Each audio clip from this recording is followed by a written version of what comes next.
Hello, my dear students. Yesterday I gave you the introduction about the tissues. Now we will take first the plant tissue. Plant tissue. Plant tissue. Actually, the plant I will give you the overview of the plant tissues and then we will discuss them one by one. Plant tissues. Plant tissues, they are majorly divided into two major types of tissues.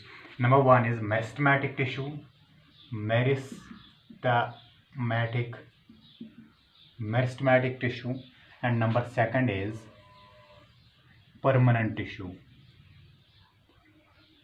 Permanent tissue. These are categorized, or plant tissues are categorized on the basis of capacity to divide. Capacity to divide. That means the criteria here to divide plant tissues into two major types of tissues, it is the capacity to divide. If a plant tissue is able to divide, it is known as meristematic. If not, that means it is permanent tissue. That means they have the capacity to divide. They have the capacity to divide. They have the capacity to divide. They have lost the capacity to divide. They have lost the capacity to divide. The meristematic tissue and permanent tissue. Now the permanent tissue, they are again categorized or divided into again two types of tissues. Number one is simple tissue,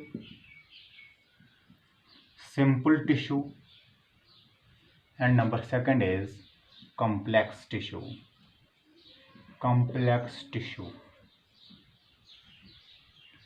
Simple tissue, on what basis, on what criteria these permanent tissue, or you can say the permanent tissue, can be divided into two types of tissues, simple and complex tissue.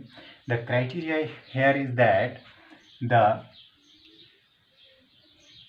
the cells or the formation, their formation, how they are formed. Simple tissue, they are formed of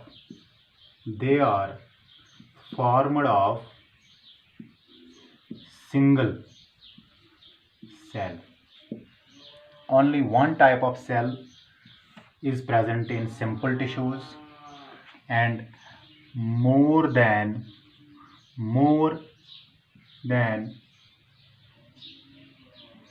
two type of cells, or you can say two or more than two or more than two types of cells are formed.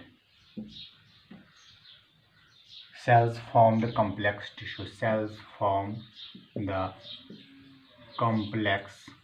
tissue. This simple tissue, it is again divided into two, or you can say three types. Number one is parenchyma.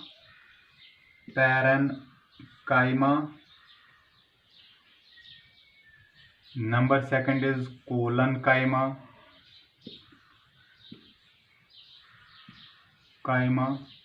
And number third is sclerenchyma.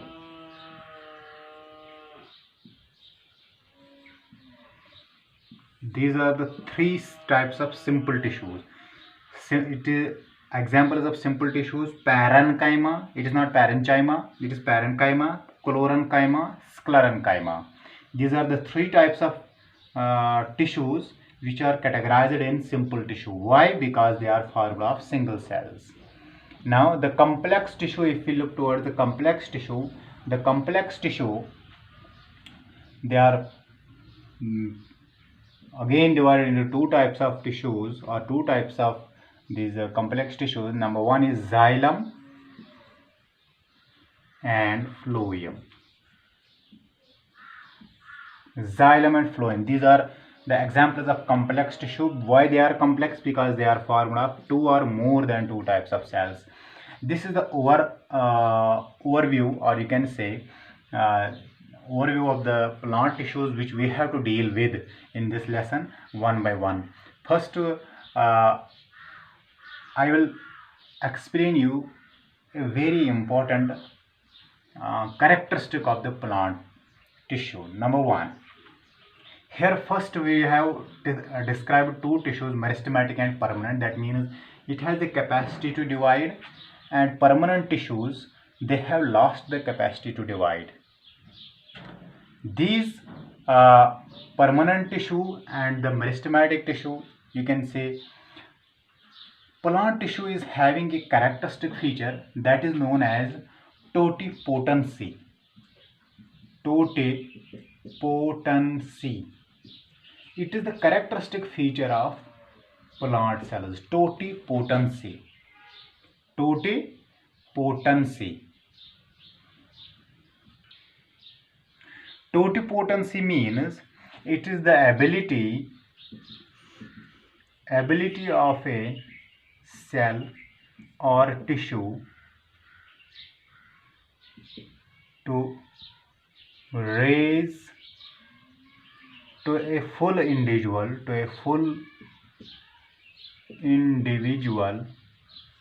under controlled conditions. What does that mean? If a cell from a plant is obtained and we have to culture that cell, and a single cell can form a full plant, this characteristic feature is not present in animals. If you take a cell from animal and then culture in the culture media, then another animal will be formed. No, this cell it must be vegetative cell.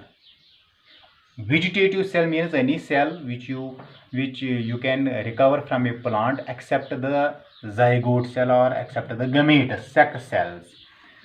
That this ability, it is only present in animals. That means from a cell or from tissue you can raise a new plantlet. That capacity is known as totipotency. Thank you. Have a nice day.